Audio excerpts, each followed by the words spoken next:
I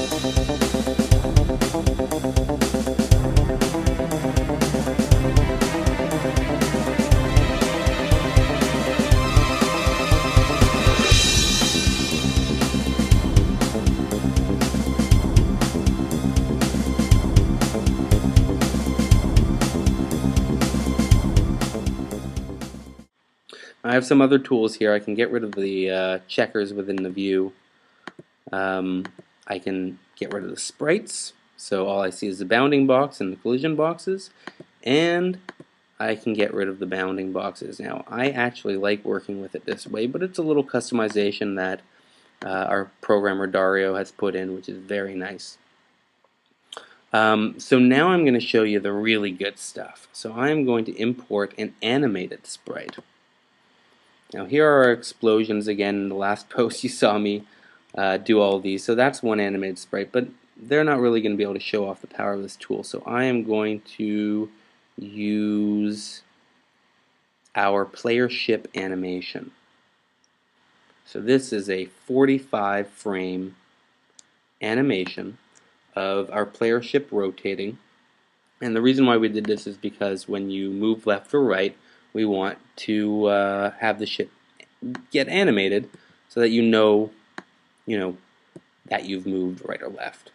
So I'm going to start by loading up the top of my atlas with these. All of my sprites pop up dead center for now.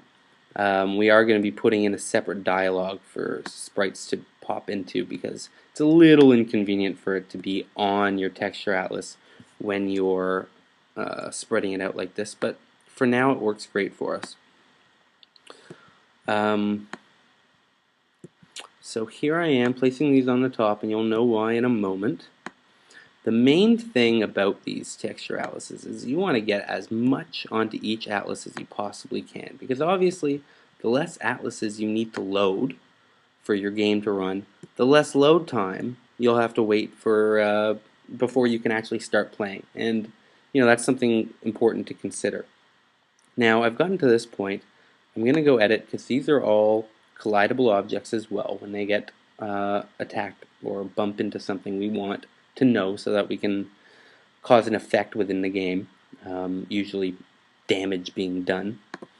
And so we're going to calculate the collision boxes for these. Now this is the really cool part about our collision box detection. It automatically detects one box, a root box, around the entire sprite.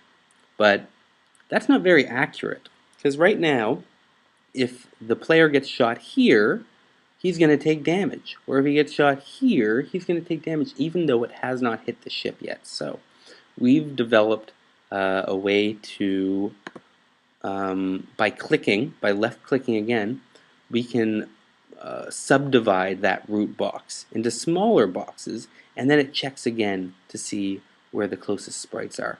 And by right clicking, I can delete a collision box. So I just deleted that one. So now I've got a very simple collision box, 3 collision boxes, very easy to load. The less collision boxes that you have running at any, or that you have on a sprite at any one time, the better. But we also want to be accurate. So I think this is accurate enough, because when we take a look at the actual ship, this is going to be perfectly good for a sprite this size. So then I'm going to go to the next one. I'm going to do the same thing. Next, same thing. Next, same thing. Next, same thing. Next, same thing. Next, same thing. So now we're getting a little bit inaccurate here, but I think we're okay for a couple more. There we go. Now I'm going to subdivide this.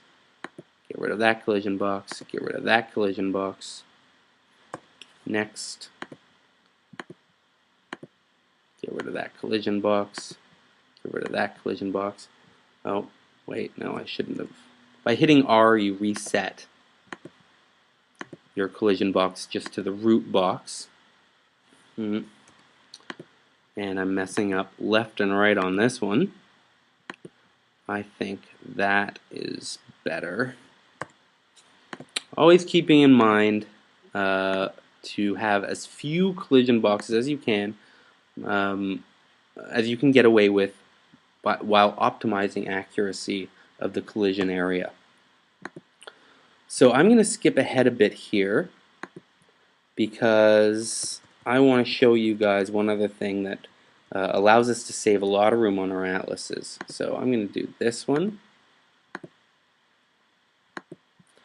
and I'm going to do this one,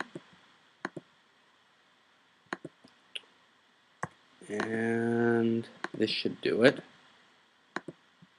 So finalize that, zoom out. Now our collision boxes have been calculated. I'm just going to show you this one thing. So right now, even though I haven't done the collision boxes for all of my sprites, and absolutely it's necessary to do it for every single sprite, I'm going to go find those later ones that I did, and I'm going to show you how we can save space on the atlas. And this is really a great tool for this purpose, and I'm very glad that Dario wrote this for me, because it's going to save me hours and hours of time, and that's really what it's all about. I got too much stuff to do. Okay, so I calculated these 3 collision boxes when the ship is turning to the left, and I calculate these 5 when the ship is turning to the right.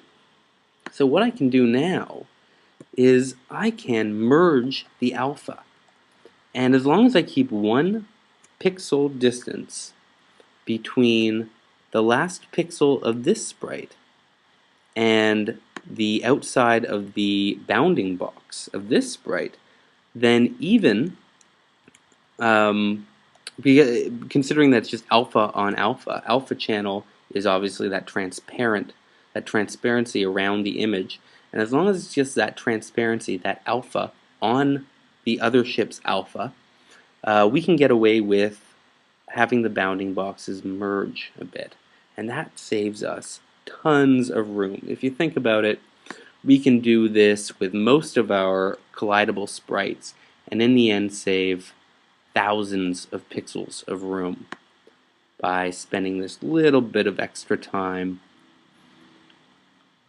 doing this. Now, I'm doing some fine motion by holding down the command button and pushing the arrow keys. With this tool, as I said, it has that snap to function. So if I move it over here with my mouse or over here, it snaps to the next sprite. But I can supersede that snap to function with the command key. So now it's not snapping anymore because I'm holding down command. And if I use the arrow keys, I can move it, and obviously if I hold down command and use the arrow keys, I can get some really fine control over that. So that's basically how you do it. Now I'm going to show you one that I've completed.